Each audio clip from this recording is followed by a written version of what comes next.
Welcome to Horror Movie Talk, a podcast where we talk about horror movies. Your hosts are Bryce Hansen, that's me, and David Day. Hello. Today we're going to be going over The Devil's Doorway. The Devil's Doorway is a straight-to-streaming movie from writer-director Ashlyn Clark. In this, her first feature-length film, we follow two priests, Father Thomas, played by Lawler Roddy, and Father John, played by Kieran Flynn, as they investigate a purported miracle at an Irish Magdalene Laundry. These laundries were asylums that held prostitutes, orphans, unmarried pregnant women, and the mentally disturbed. As part of their investigation, they film all of their interactions with the steely Mother Superior, played by Helena Bieran, and the rest of the residents of the unnamed Magdalene Laundry. They soon discover that the laundry holds much of the Catholic Church's dirty laundry, along with more nefarious and supernatural secrets that slowly come to light. Much of the action surrounds a young girl named Kathleen O'Brien, played by Lauren Coe, who appears to be pregnant despite being a virgin. Questions of faith, miracles, and evil are explored through the lens of the skeptical Father Thomas and his naive foil, Father John. I believe in God, but doing this kind of work doesn't bring you any closer to God.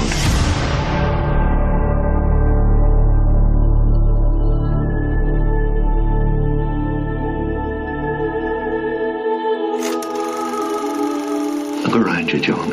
Do you think God is here? In this place?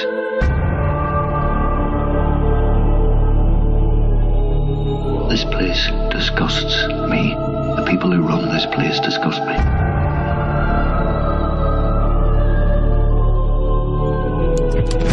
Reverend Mother, would you like to comment about what's been going on? There is evil in this place. What's happening here? This room is off limits, Father! There's something going on in this house. Hello? You are not prepared for this, Father Riley. I've seen moving statues. I've seen water turned into wine. I've seen miracles, John. But that's not what's happening here. Prepare yourself, Father. God in heaven.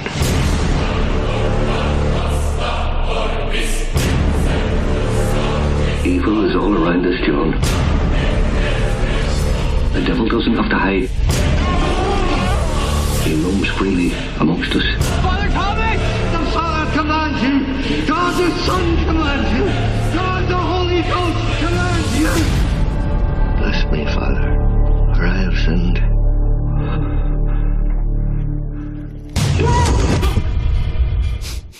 Jump scare.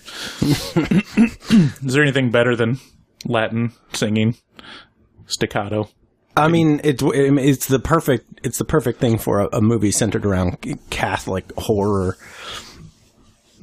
right? Right. Okay. So, what are your your 1 to 10 scoring for The Devil's Doorway? So, 1 out of 10. I mean, this is where we kind of set the scale for our rating system, right? Sure. So, like a 1 in my book would be something that you would find on a Mystery Science Theater 3000, whereas a 10 would be, you know, a true theatrical, like an Academy Award winning, very, very perfect movie. Yeah. So, with that scale in mind, I think this would sit right around, I don't know, maybe mid-4s or 5 for me. Yeah, I'd agree. Probably just a little slightly below average. I mean, it's not a high threshold for average horror movies. Yeah. But yeah, it didn't really blow me away either.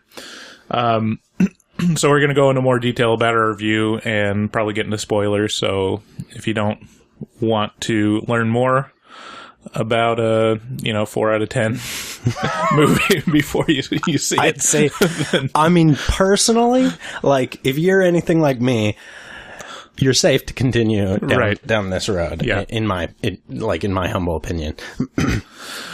So yeah, I was looking up movies that were coming up for this podcast, and I saw this one. Me along with David we're kind of suckers for Catholic Church based horror. It's the best. Yeah. Like Catholic, like for me, it's hard to mess this subject matter up, because as long as it's based around Catholicism and like there's so much room for like cool shit to go on. How can you mess up? How can you how can you not do it? And this is how you mess it up. This is the answer. I don't know. I mean, there's worse movies. I think Ouija was probably much worse than this movie, personally. Well, yeah, but I'm saying when you have such a solid base as subject matter that's based on in the Catholic religion, right, and like potential for possession, potential for weird perversions within the church, little subsects and stuff like that, it is a bountiful fruit. Yeah, I mean, it definitely like glosses over some ripe material. Like this Magdalene Laundry is like I said, it's hiding a bunch of dirty laundry of the Catholic Church, like women that are pregnant out of wedlock. Some of them are secrets that the Catholic Church wants to keep. Like here is a line from the movie from the Mother Superior. Do you know how many of the babies born here had fathers who were fathers? Father. She was talking to them. Didn't think so. It should be noted that she was talking to a Catholic father right, at that moment. So that's why the father gets said 3 times. Probably the most corny line in the movie. Yeah. It's one where you kind of turn to the person who you're watching it with and go do the cheesy smile. Yeah, so I mean, they don't really get into much of that. Like it seems like they could have done a lot more uncovering of stuff other than just going into a kind of relatively generic horror plot of, hey, supernatural stuff is happening. Like, I open a door to sounds and nothing's there anymore. What's going on? It's like, oh, well, it's the devil. Okay. Right. It's got a lot of... It's using a lot of gimmicks that can work. Yeah. That can work really well. So, for example, it's found footage. Right. I mean... If you're not a fan of I can understand if you're not a fan of found footage, but there are plenty of good found footage movies that make their movies work just based on the found footage principle. And then it's got the Catholic thing on top of that, and then it's got the kind of the old it's found footage. This movie is supposed to be a found footage film from the 60s. So this footage which is a little bit of a hard sale for me anyway, because found footage movies are like a camera being toted around with you everywhere you go. And this one was that in spades. Yeah. And it's like, goddamn, how big is this camera that this poor kid must be toting around? His name was John. The 2 main characters' names were, John was they were both fathers. Oh, they were both fathers. Yeah, I thought the younger one was like a father in training or something like that. No, I think they were both priests. It was John and Father Riley. Father Riley. Thomas. Thomas Riley? Yeah. Thomas Riley. Yeah. Thomas was said a bunch, which is probably... So, Father Thomas was portrayed as kind of a skeptic, even though he's like... the guy in the Catholic Church that goes out and investigates all this stuff. And right. He talks about... who's the guy you want to go out and investigate stuff? You want the skeptic to investigate stuff. Yeah, and he basically talks about how, he's seen amazing things, but when it usually comes down to it, it's, fraud. Yeah. It's like a priest or something doing it, or here's another clip that I kind of... What's this from? This is from Father Thomas just talking about that, like, the miraculous and the evil and, you know, contrasting it from thinking that it's from supernatural sources versus human. Yeah, the younger one Father John asks the older guy, Thomas. He says, how could you not believe? Like, what? And this is his response. Right. Yeah. I've been all around the world.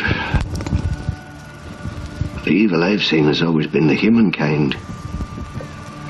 There's no evil in this world, or the next, that can surpass that done by human hand. And that goes for the miracles as well. Oh, I've seen moving statues. I've seen Our Lady herself standing on the white rooftops, Portugal. I've seen water turned into wine. But all the miracles I've seen, John, you need to pay heed to this, can all be explained by the trickster. Fraud. Just some priest. The magic lantern. But we don't want to believe that, do we? It's more fun, isn't it? Less scary, isn't it? To believe, or make ourselves believe, that it's something else. But it isn't.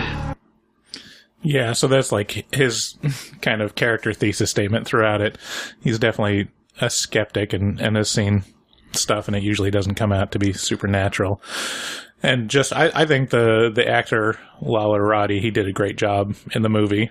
Like, I think all the actors did pretty good. There was nothing distracting or, like, over the top necessarily. Right, yeah, which is interesting, because the film failed so hard on its on all the on everything else, you know. So, for example, this is a found footage film that forces you to listen very, very closely because the idea is this is footage from the 60s, so it's kind of grainy, it's kind of shitty quality. Yeah.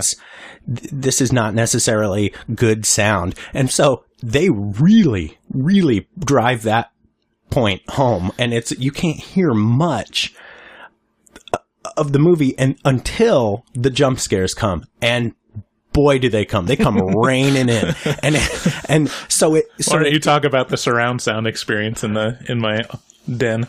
Yeah. This movie is made to capitalize on jump scare. It ramps up it amplifies the jump scares a millionfold, especially when you're watching it with surround sound, because you get this grainy, terrible quality audio that you're just trying to listen to dialogue. You're just trying the hardest you can just to be like, what are they saying? What are they saying right now? And then it sets up the jump scare, and suddenly the audio becomes crystal clear and loud as hell. So all this time you've been trying just to hear what they're saying, and then boom, jump scare, and it's the loudest, most high quality audio jump scare you've ever. and so the result is every time it just pisses you off. You're like, damn it, why are you doing this to me? It's very upsetting. It was enjoyable for me to watch David watch this movie, because David was literally sitting right in front of one of the surround sound speakers, and so he was getting he was very disturbed. Yeah, I mean, in terms of the found footage, there was one thing that was kind of interesting about going the found footage route for this, because it wasn't like VHS, it wasn't like digital. Since it was a period movie, it was all on film, which had like kind of an interesting narrative device or plot device that they only really made mention of once, which is you can't really just rewind the footage and show each other because it's film. It has to be exposed, right? So, I mean, when the Father John is like seeing like ghosts and shit, and like seeing like little kids playing with creepy clown puppets that disappear, once he turns around, and it's all on film. Like when he tells Father Thomas about it, Father Thomas is like, whatever, because he can't see the footage. All he can do is play the audio. But even then, I mean, just like any movie, they kind of don't use a very sound logic. I mean, you could have just played the audio and said, "Hey, listen to." And he does. He does. Yeah. He does play the audio, but it is interesting. It's like halfway through the movie they were like, "Oh, we could do something. Hey, we could do something with this because this is back in the '60s, so he can't play it back for him. It doesn't have a little digital screen to play it back for him." And so they do kind of latch onto that for a little bit, and then they just go, fuck that. Like, I mean, just like any found footage movie, it kind of like. It stops focusing on, like, oh, we got to set up the camera, or like, hey, look through the mirror, you can see me holding the camera, or anything like that. And then it just kind of gets into any other movie. I didn't really notice any parts where it was like, hey, wait a minute, I can see both of them. Like, I think they stayed pretty true to the actual found footage and didn't like cheat on it. The other interesting thing about how they did it was in the aspect ratio was 3:4. So it was like, I didn't notice the square box. And so it kind of makes it a little more claustrophobic in that, when you're trying to, when it's like setting you up for a jump scare, that you don't really have a lot of place to look. It kind of limits your field of vision. So, I mean, there is good things about how they did it. I'm not a huge fan of found footage movies because it's used as a crutch a lot in horror movies now. I love the good ones, like, and I eat it up, like the ones that are just really focus on the found footage aspect of it, like the Paranormal Activity, or the original Blair Witch. Yeah. But the thing about those is they're it's not highly rewatchable. But also, I mean, I think other movies use found footage as a crutch and would be better if they just filmed it like a movie.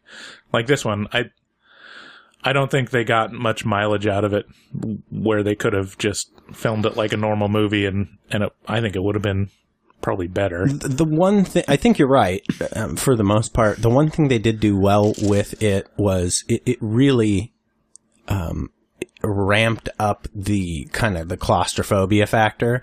They did so. If you've ever seen As Above, So Below, that's in my opinion, a great found footage movie, and a big part of that is they kind of travel into the catacombs of underneath Paris, and as a result, it's kind of cavey, it's kind of dingy, it's kind of dark, and a lot of the shots are real close, right? So there's a lot of wall shots, there's a lot of ground shots, and the result is you end up feeling kind of claustrophobic and like kind of panicky and upset.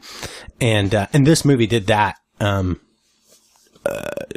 I guess probably because of that aspect ratio, the 4:3 aspect ratio. Yeah. And also they were underneath this old Catholic, asylum. Convent, asylum sort of thing.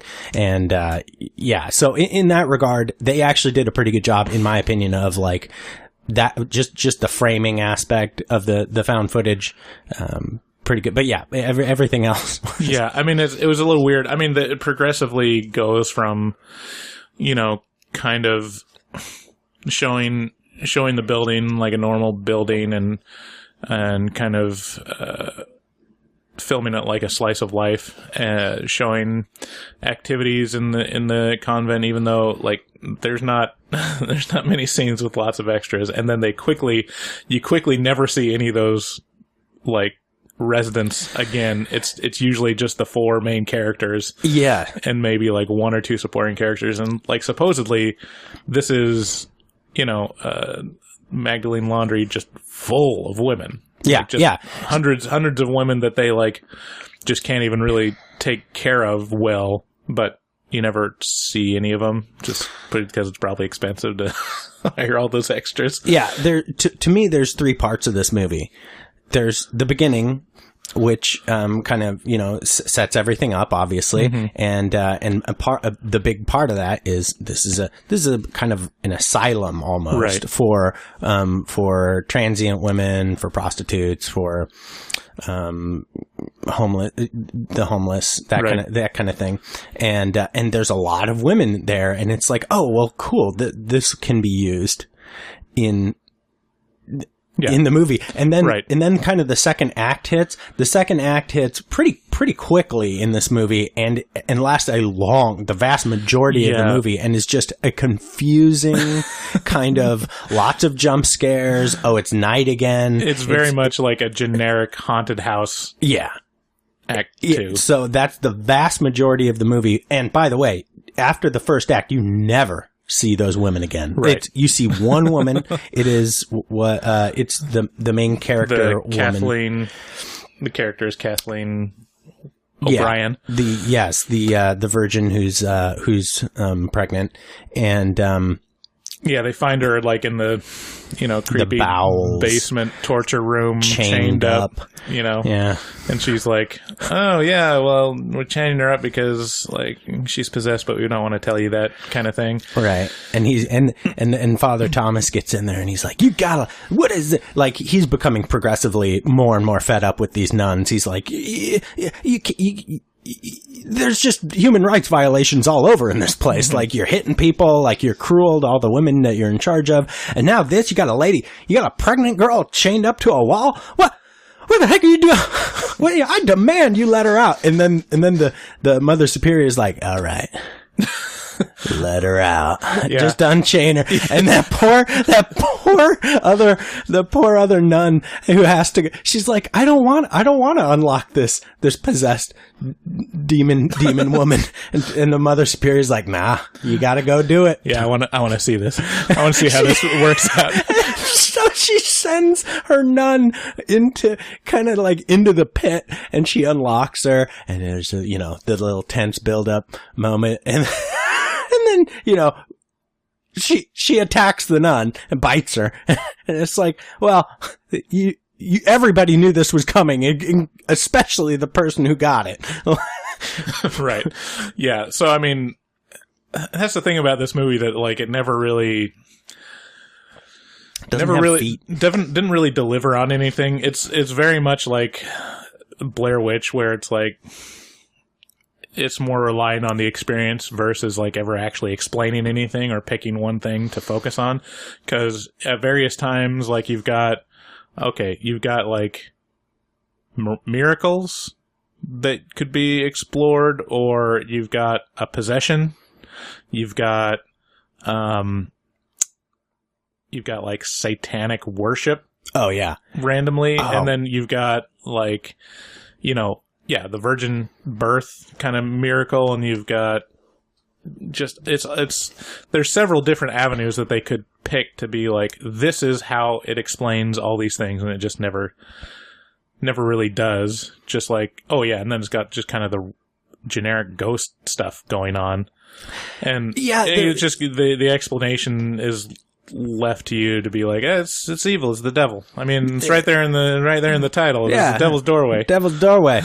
Yeah. And then, so I was mentioning there's 3 acts. There's the second, which is most of the movie, and then the third, which is in some random coal mine underneath the romp in the catacombs, which is exactly what, as soon as you get there, if you've watched many horror movies, exactly where this is going, and it goes there very reliably and does all the things that you think it's going to do in short order. Like it is not a long third scene. So third act. Right. So yeah, I mean, we don't even have to talk about spoilers for that. It's just like, no, yeah, it's so the end is so unremarkable. I mean, here's the thing, though, is like if I hadn't seen every single found footage movie ever released, we watched this one the day of its release. Mm-hmm. If I hadn't seen any of them, this would be a serviceable enough movie. Mm-hmm. This would upset my mother. that she would not be feeling good about this. Right. This would upset someone who was not a horror movie buff. It'll do for that kind of thing. But, I mean, for anybody who has, who's seen several hundred, found footage movies, you know what this is very well. Yeah. And it uses all the devices of like, oh no, the light on the camera's going out. Oh boy. Oh my God. That was rough, man. Okay, so they have so a good 30 to 40 minutes of this movie, and it is not a long movie. I think it's an hour and 20. Yeah. Maybe. This may be an 80-minute movie total. Yeah, it's a pretty short movie, but it drags. It felt so it felt pretty good.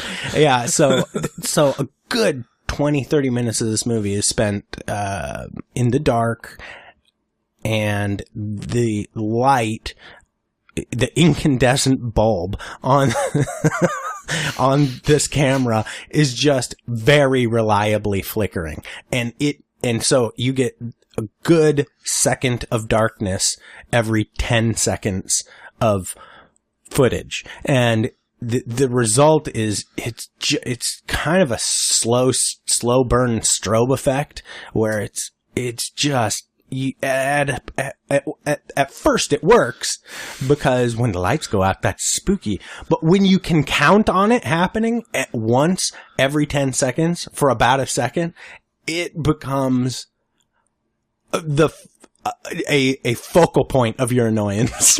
Yeah. And is that even how light bulbs work?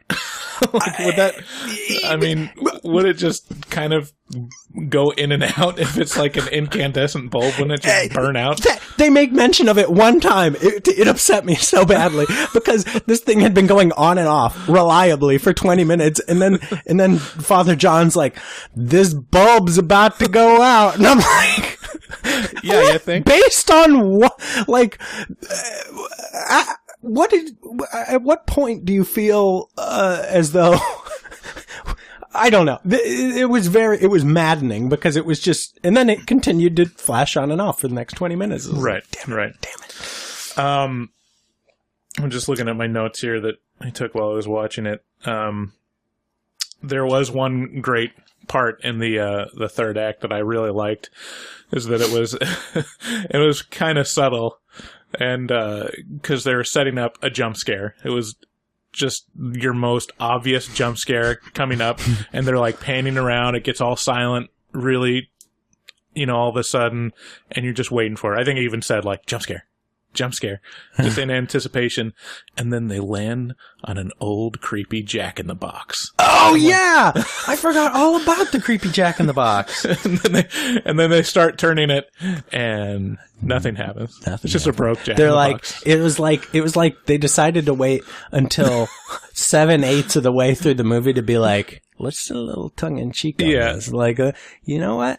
We're not even gonna set it off. It's great, and they just move on. You go dun, and then he kind of puts it down, and and the camera rests on it for a second. And you're like, go ahead, go ahead. And then it doesn't, and you're like, oh, you think you're being cheeky right now, huh? This is just garbage. Yeah, and I think it's like the the quote, the Chinese guy Simpsons quote, when the Yakuza is coming and fighting in front of the Simpsons lawn. The little guy is just standing there. The little guy's just standing there, and I just know he's gonna do something, and it's gonna be great, and I don't want to miss it. So they do that, and then they just move on, and then like they use it as the device to show that they're lost, because they are walking around. They're like, I don't know where we are, and then they come back, and then there's the creepy Jack in the Box. And the whole time, I'm still like waiting, like, all right, it's gonna pop. It's gonna pop right when I least expect it. Yeah. It's like, don't tell them whether or not it does. Spoilers. Yeah, it doesn't pop. Oh no! What are you doing? So that was good. I like that. There was a lot of special effects.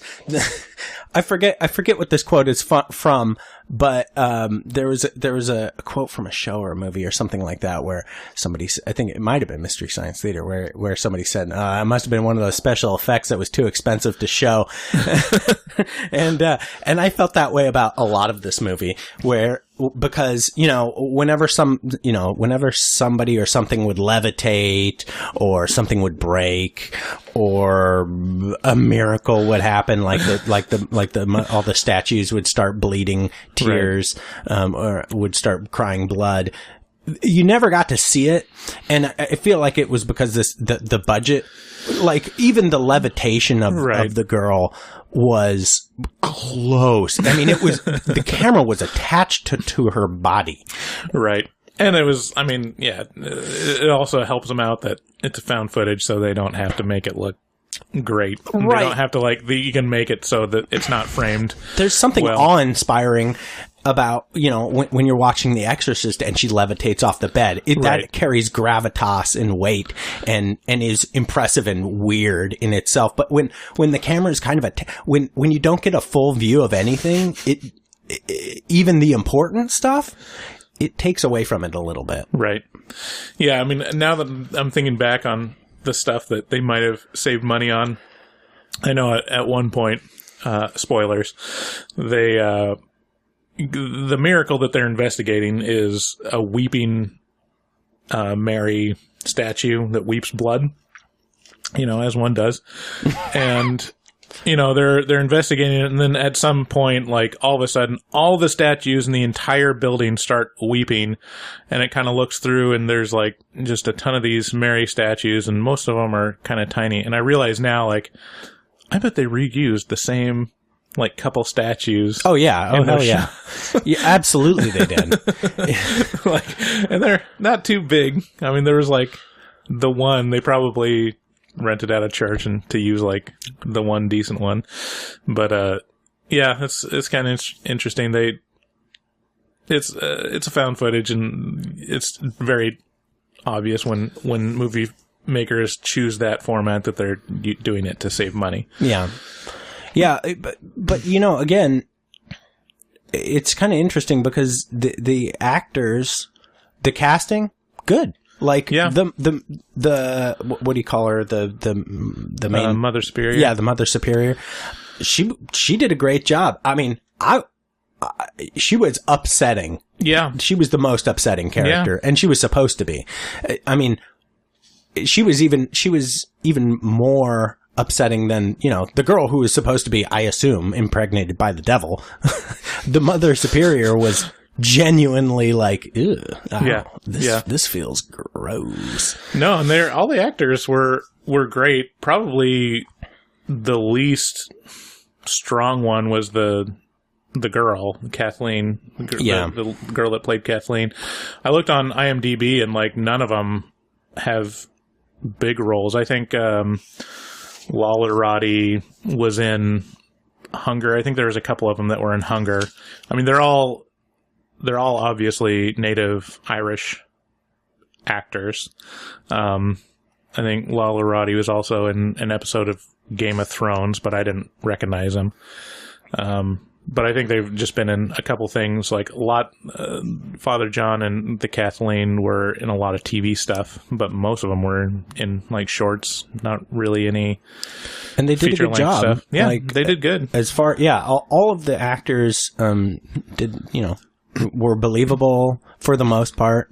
Yeah. And, this movie mostly just kind of suffered from itself. Yeah.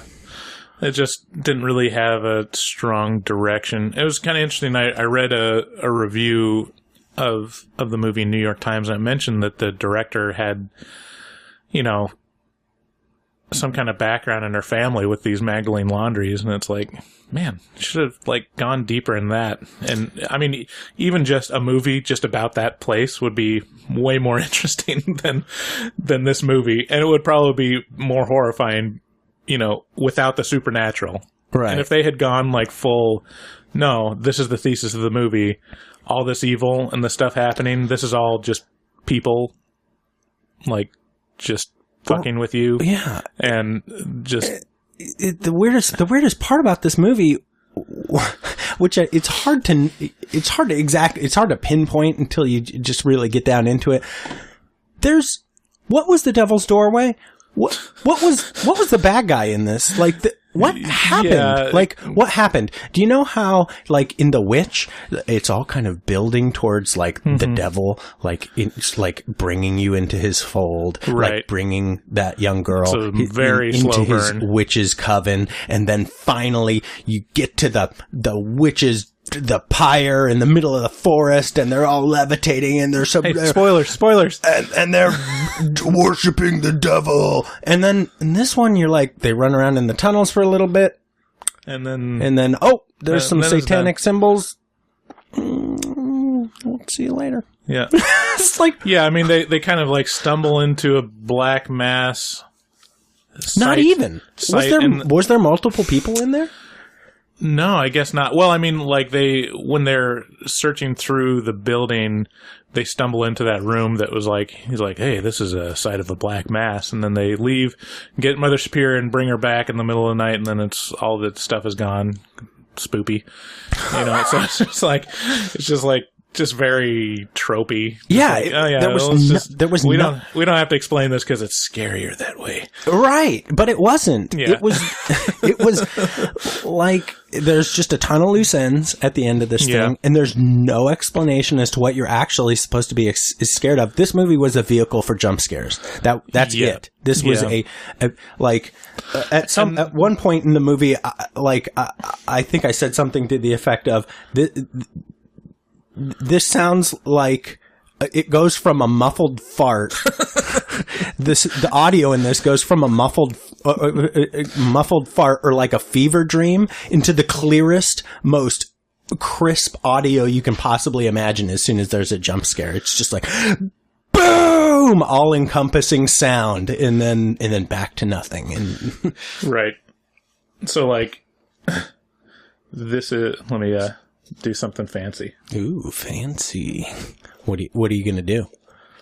Oh, here we go. So this is what...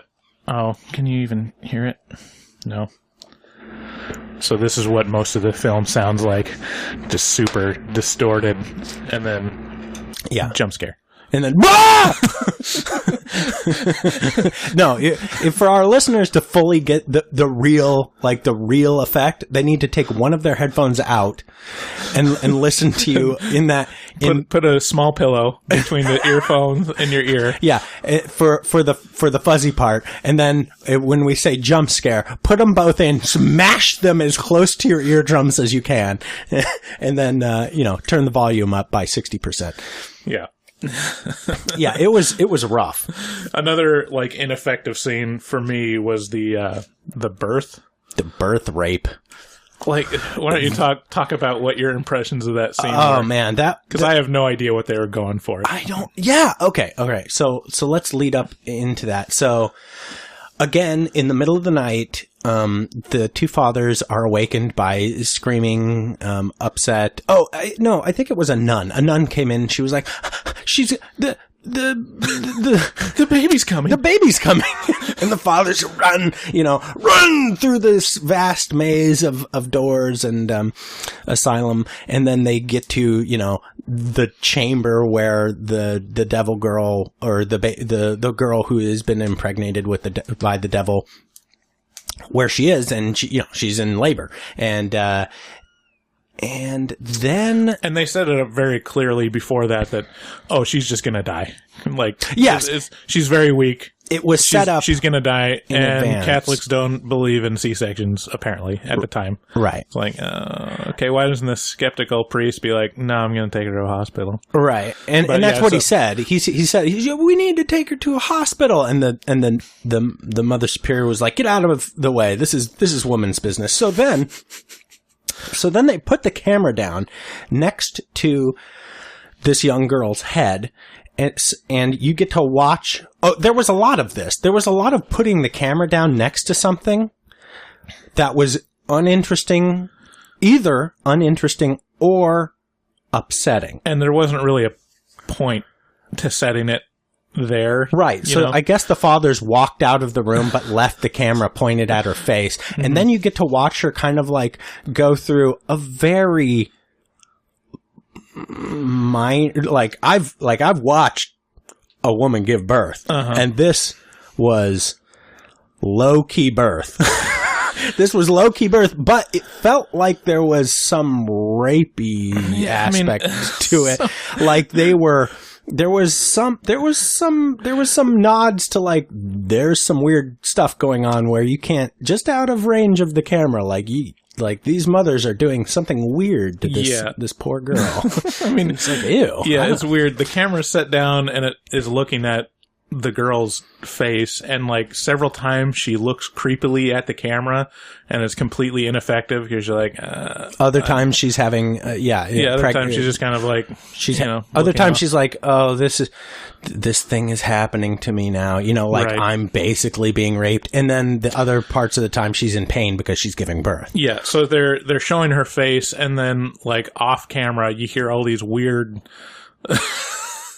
like slurping medical surgery sounds. Oh god, okay, we need to. And then like the Mother Superior is like singing creepily some Irish Catholic song or something, and it's like I honestly don't know what they're going for there, and whatever it was not effective because it was more confusing than anything, and it wasn't like, I wasn't scared, I wasn't creeped out. Like I could see like, that surgery kind of stuff where it's like when you get the feeling that, someone's messing around with someone's insides off camera. Like there's ways to do that. Yeah. Super creepy.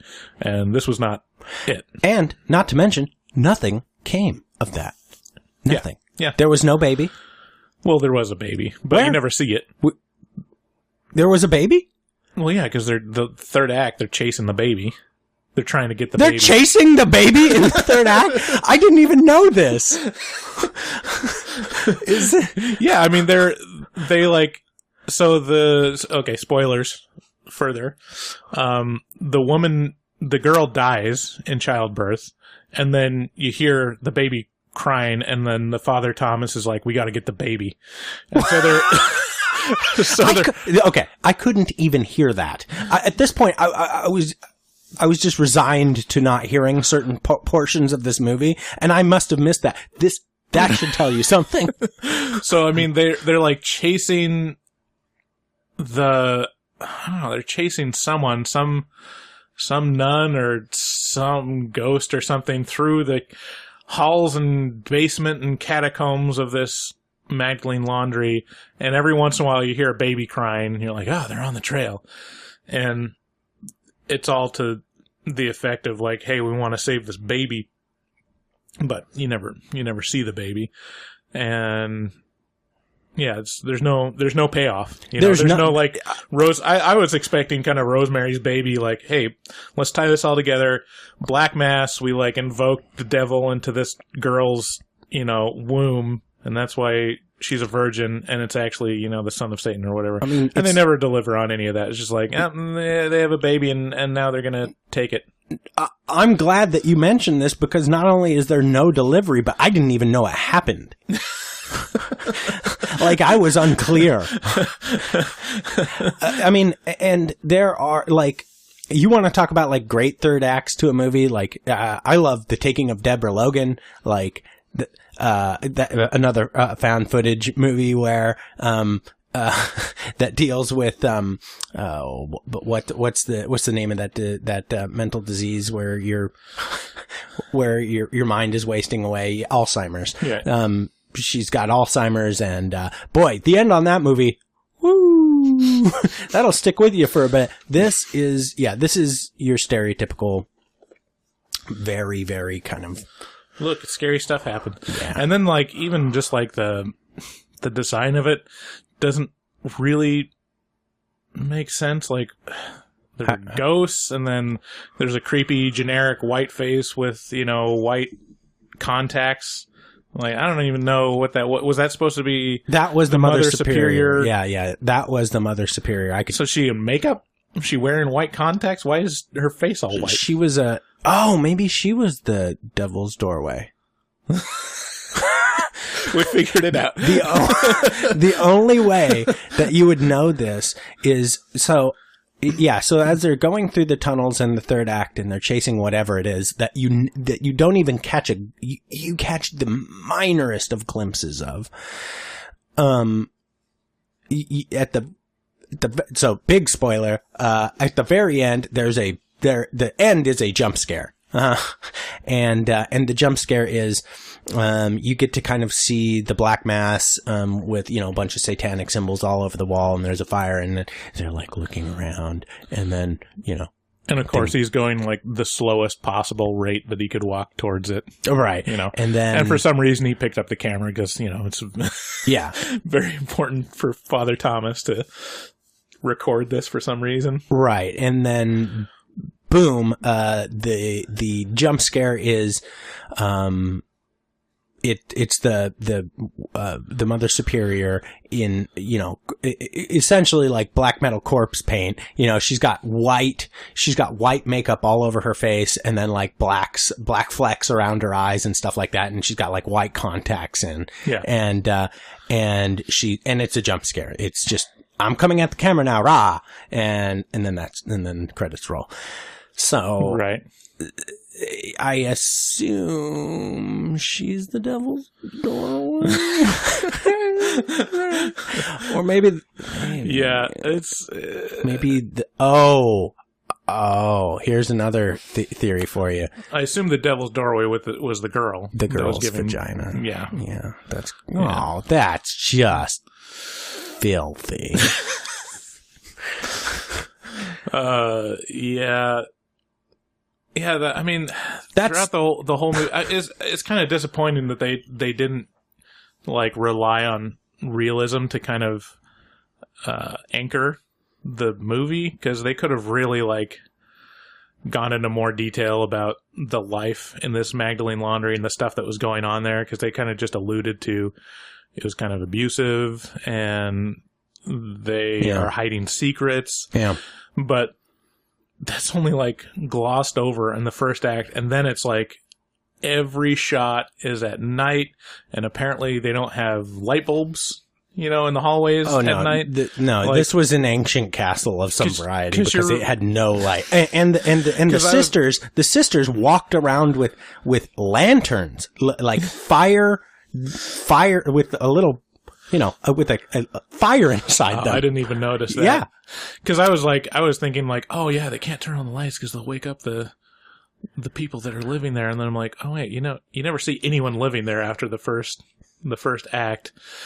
And then, it's like super creepy, dark hallways where there's no light. And then they go into underground for some reason, and there's a bunch of creepy bones. I mean, it's kind of... I wish they had gone more into detail, because I know there is like stories of, the church trying to literally bury some of the secrets. Like, those priests are getting it on with those nuns. And there was a lot of babies that are not wanted, that are buried in some catacomb or or like that stuff. And at some point the Mother Superior admits to selling the babies, right? The babies of all these women of ill repute, right? Who he's like, where are these babies? He slams this stack of like birth certificates down on her desk, and she's like, you want the truth? You can't handle the truth. And he's like, I need to know. And she gives it up real quick. Yeah, and then she's like, you want to know? Fine, I sold those babies. I tell you what, that's top dollar for those babies. Yeah, so. I mean, all that stuff would have been more interesting if they focused on it, or even if they just focused on like it being Catholic. Being Catholic, or the philosophy. Possession, anything. Yeah, focus on something. Yeah, I don't know. It was all just pretty surface level at one point. They don't even really get into the possession. At one point, Father John reads off of what I term for myself the Guide to Possession for Dummies. Mm-hmm. It just lists off a list, and it's like, oh well, here, I got it right here. Languages they could not have known. We've got that. Got that. Supernatural strength, I'd say so. Wouldn't you, Thomas?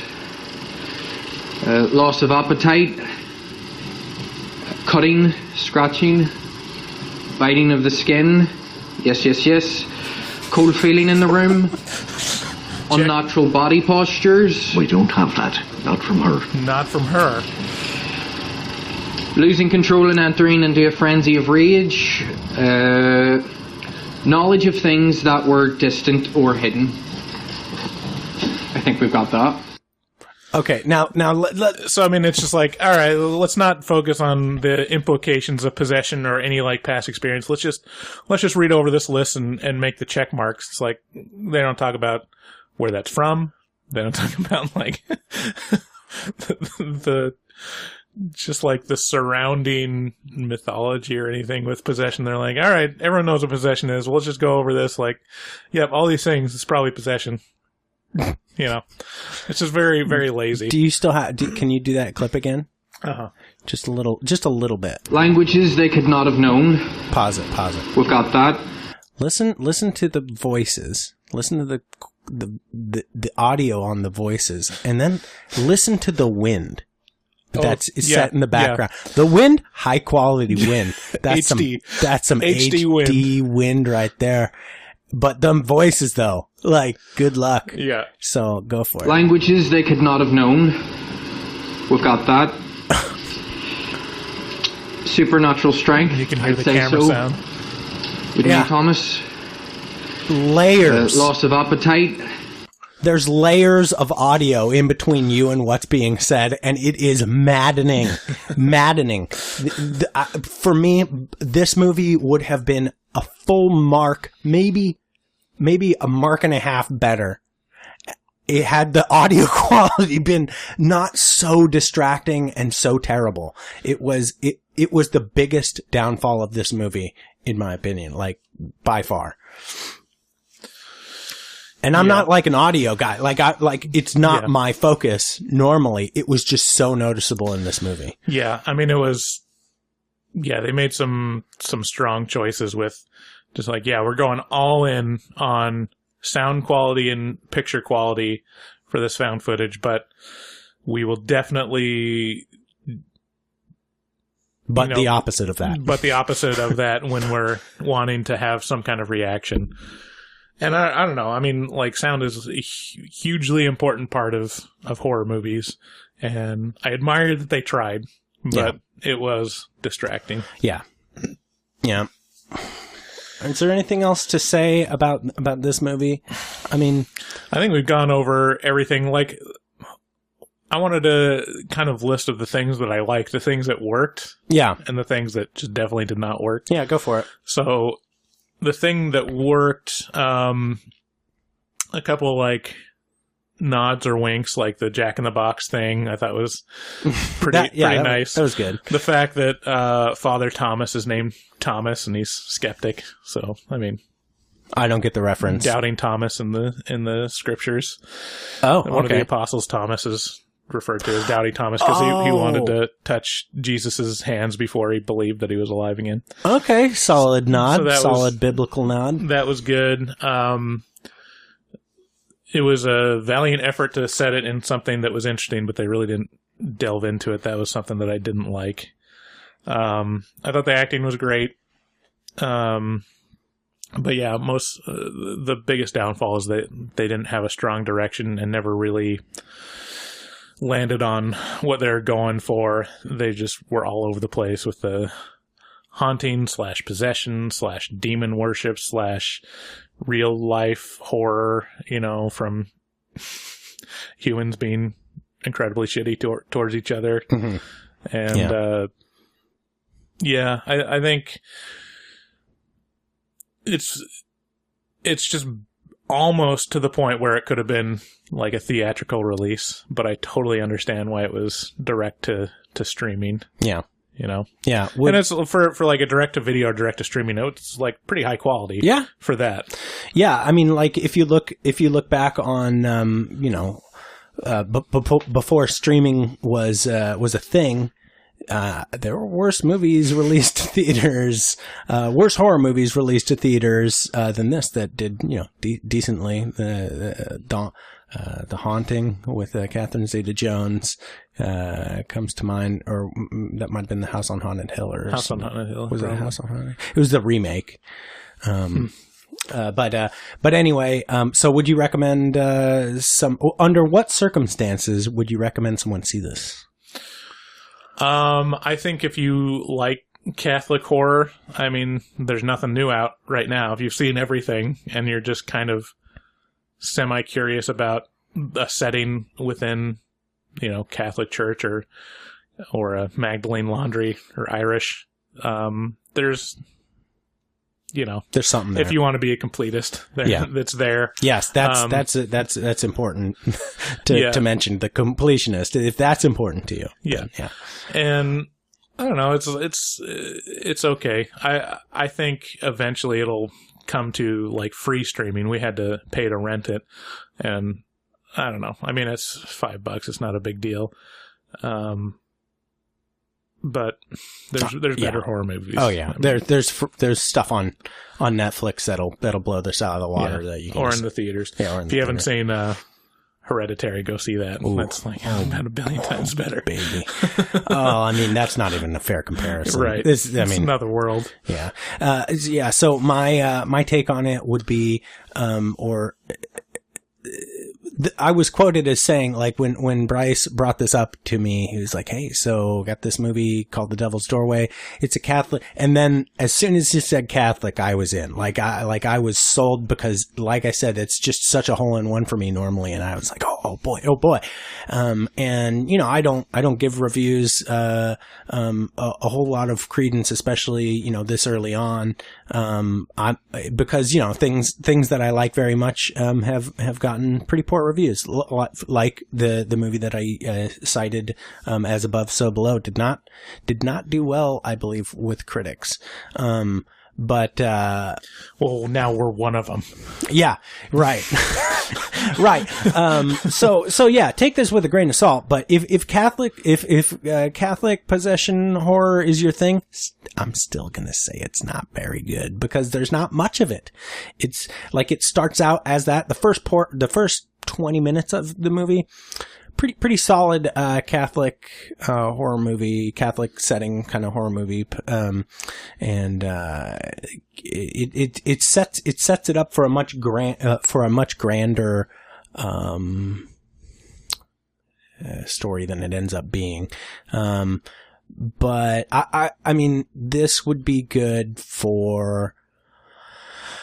If it were released to movie theaters, this would be good for a PG-13-ish sort of teenage scream fest kind of thing where kids kind of feed off of each other's, poking each other in the ribs as the jump scare is coming. Right.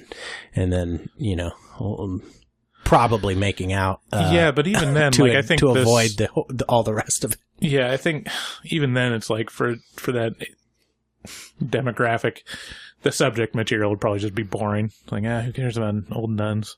Yeah. But I mean, it's a solid, I think what we can take away from both of us, it's a solid meh. Yeah. I mean, it's not the worst thing I've ever seen, and it's certainly not the best. Yeah. All right. Well, thanks for joining us for Horror Movie Talk. We'll be coming up with more episodes to be determined. Yeah, this is still new to us. So if you have any feedback, if you listened to us, please let us know. We're excited. We're doing this because we genuinely love watching horror movies, and we know that plenty of others do. Yeah. Really, I would just be thrilled if I could just get a dialogue going with other people about stuff that I love. And right. Yeah. And if you're listening to this, we probably have a website set up by now and a Facebook page. So like us on Facebook, subscribe to us on your favorite podcast platform. Like David said, I think this podcast is for guys like us, 30-something. Or gals. Or gals. Yeah. Whatever. We're, me too. # me too. Heck yeah.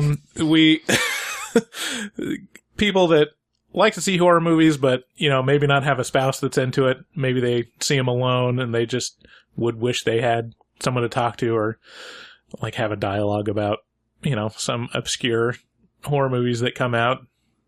Yeah, and let us, by all means, let us know what if you saw it, what you like, what you want us to, check out next. Yep. Thanks again. Join us next time.